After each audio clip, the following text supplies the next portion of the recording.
On est avec notre chroniqueuse de Destination Réussite ce matin. Il s'agit bien sûr de Jannick Dumas. Et ce matin, on commence la série, non pas avec un invité, mais on va revenir un peu sur le sujet Destination. On a eu beaucoup de questions dernièrement. Donc, on va démystifier un peu les services de Destination, les événements aussi à surveiller prochainement. Alors, Jannick, bienvenue à l'émission. Bonjour, François. Ça va bien? Oui, oui, toi aussi. Oui, écoute, on va partir tout de suite avec Destination. Oui. On a rappelé les grandes lignes de ce que c'est la semaine dernière. Oui. Maintenant, on va explorer un peu plus au niveau des services, comment on applique Destination. Mais d'abord, pour ceux qui ne nous ont pas écoutés, mardi dernier, rappelle-nous ce que c'est, là. Destination, c'est un service privé qui est en parallèle au système scolaire pour venir en aide aux élèves du primaire, du secondaire et du collégial qui ont des difficultés soit en français, mathématiques, anglais, difficultés d'organisation, difficultés de comportement. Et puis, on a des spécialistes qui travaillent avec nous, des intervenants spécialistes, enseignants spécialisés. On a aussi une orthopédagogue qui travaille avec Destination. On a aussi une psychoéducatrice qui s'en vient. Et on a aussi des intervenants comme psychologues, psychopédagogues.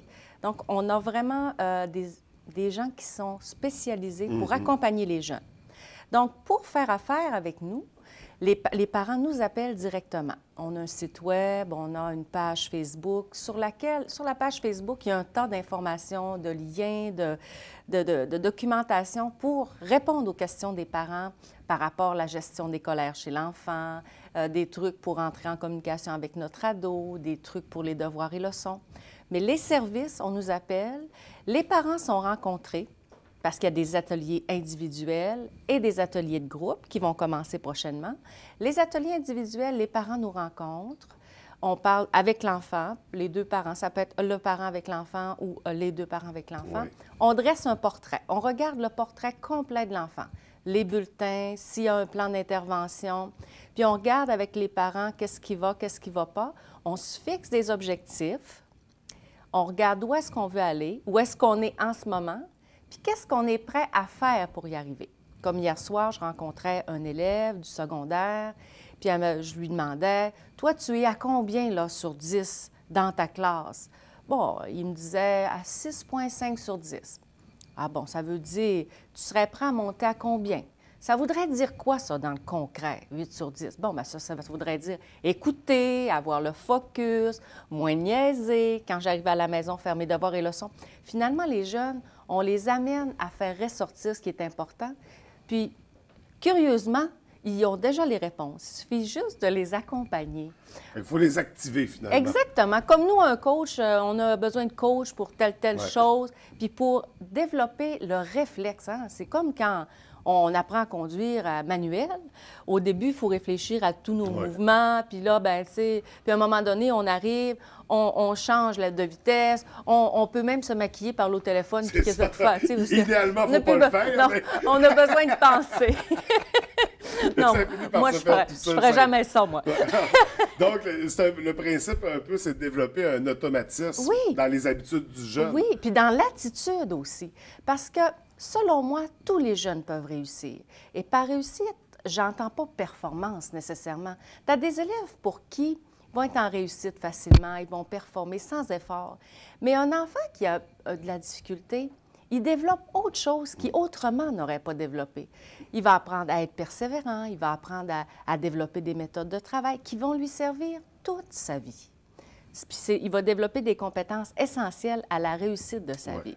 Et la réussite de sa vie, une réussite personnelle, donc par rapport à ses propres objectifs. Tout à fait, parce que en fait, si j'ai un enfant qui a des difficultés en maths, mais qui n'en a pas en français, en anglais, peut-être que les maths, là, ce qu'on va se dire, c'est que j'ai besoin de mes maths pour finir mon secondaire, mais peut-être que les maths, même si ce n'est pas ma force, j'en aurais peut-être pas besoin dans ma vie. Ça ne fait pas de moi une personne qui est pourrie. Hein, parce que, puis on regarde aussi tout le langage mental du jeune.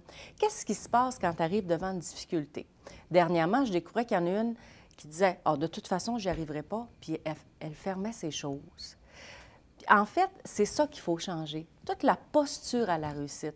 Puis parfois, là, c'est juste des petites choses qu'on change, puis tout se transforme. Hein? Parce que souvent, quand on va arriver dans une période difficile, on va lâcher, on va dire « je ne serai pas capable », mais tout le monde peut y arriver.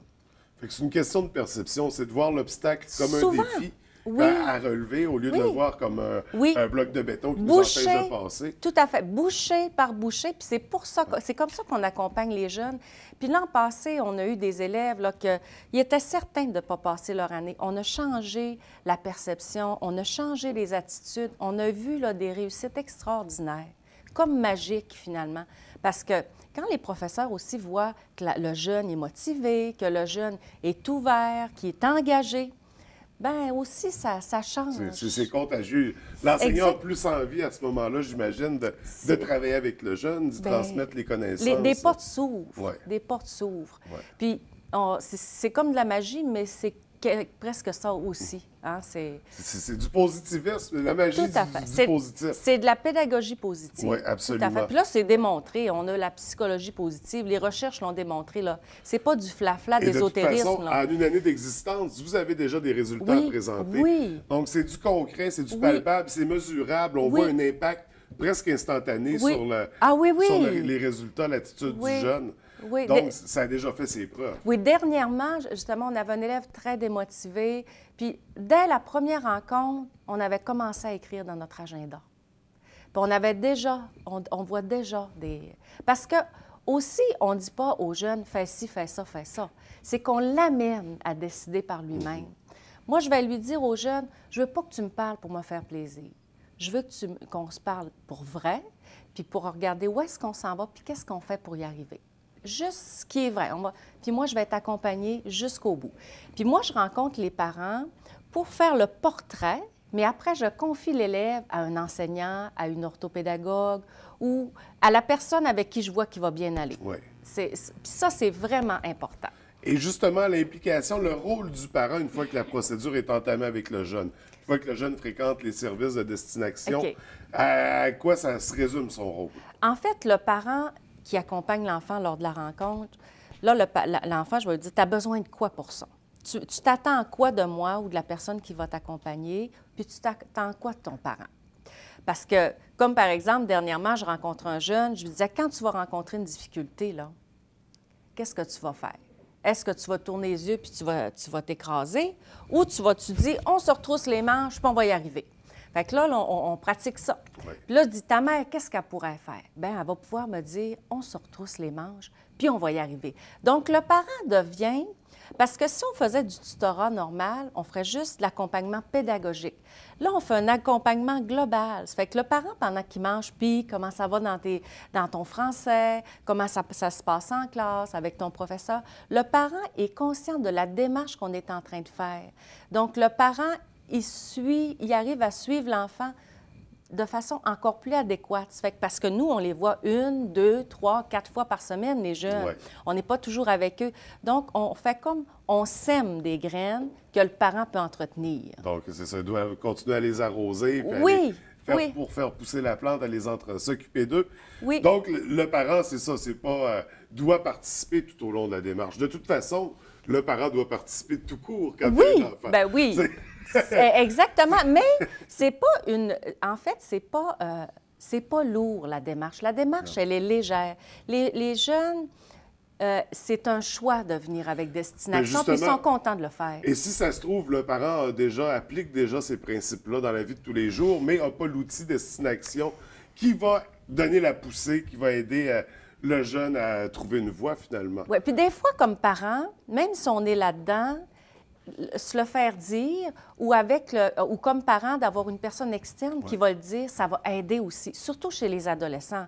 Parce qu'on s'entend que les adolescents, hein, quand nos enfants sont ados, on n'est plus les premiers sur la liste. Là.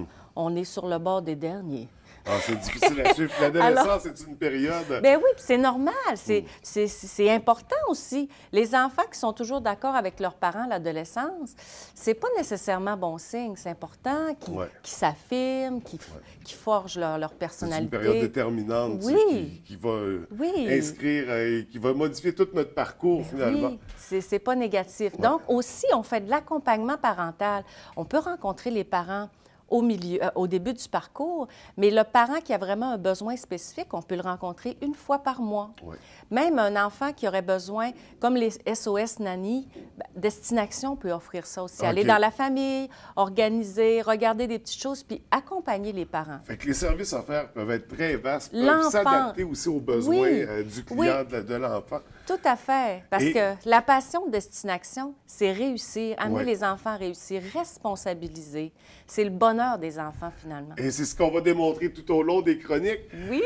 Là, il ne reste plus beaucoup de temps. Je voulais qu'on parle d'un élément important. On sait qu'il y a beaucoup de coupures ces temps-ci. Il y a des coupures dans plusieurs milieux, mais ça touche malheureusement nos écoles. Les services offerts aux jeunes aussi. Destination, c'est pas scolaire, c'est pas un service scolaire. Non. Ça s'inscrit dans le même sens, c'est parallèle à la démarche scolaire. Mais ça ne vient pas des écoles ou des commissions scolaires. Non, et les écoles pourraient embaucher des personnes qui sont formées avec Destination. Ça, on pourrait le faire. Mais ce que je veux dire Mais pour par l'instant, là, on n'est pas là en ce moment. vous n'êtes pas touché par les coupures, mais vous intervenez quand même à ce niveau-là. Je veux dire, vous offrez une possibilité aux familles dans le besoin de pouvoir participer. Comment ça fonctionne exactement? En fait, tu veux dire les familles moins nanties? Oui, absolument. Okay. En fait, là, prochainement, on va faire un souper bénéfice, possiblement au Café Summum. La date n'est pas confirmée, je vous la rappellerai un petit peu plus tard, je vous la redirai plus tard.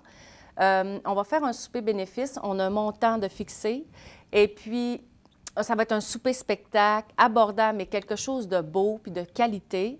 Et puis avec la somme ramassée, les parents vont pouvoir nous appeler, et puis on va pouvoir donner des services à moindre coût ou gratuits.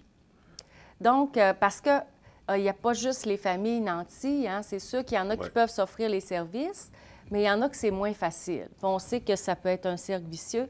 Et Destination, on a pensé à offrir des services aux familles moins nanties également. Donc, on peut intégrer tout le monde dans cette démarche-là. Oui. Tous les jeunes peuvent y avoir accès, peu importe la situation financière des parents. L'objectif est de permettre ça. Donc, le souper bénéfice, on aura l'occasion, au fil de nos chroniques, d'en reparler, d'inviter les gens à venir y participer. Oui, bien oui. Et là, notre chronique, donc, c'est pour ça, tous les mardis.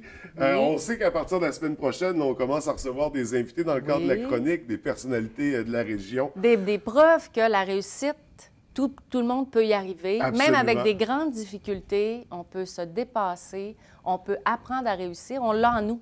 Ouais. Alors, pourquoi dans l'adversité, ça ressortirait quand on peut aussi dans la simplicité? Et là, ce matin, on ne révélera pas qui va être notre premier invité, mais on peut dire qu'on commence fort, Mais par tu exemple. voulais quand même qu'on dise tantôt. Oui, bien là, je suis hésitant, mais c'est parce que c'est un gros nom quand même. On est fiers de ça. On garde la surprise. Absolument, ça va être à découvrir mardi prochain dans la chronique Destination Réussite. Jannick, c'est un plaisir de travailler avec toi. Même chose pour moi. Merci de nous accorder ce temps-là. Merci beaucoup. Je te souhaite une belle semaine et à mardi prochain. Merci, j'ai déjà hâte.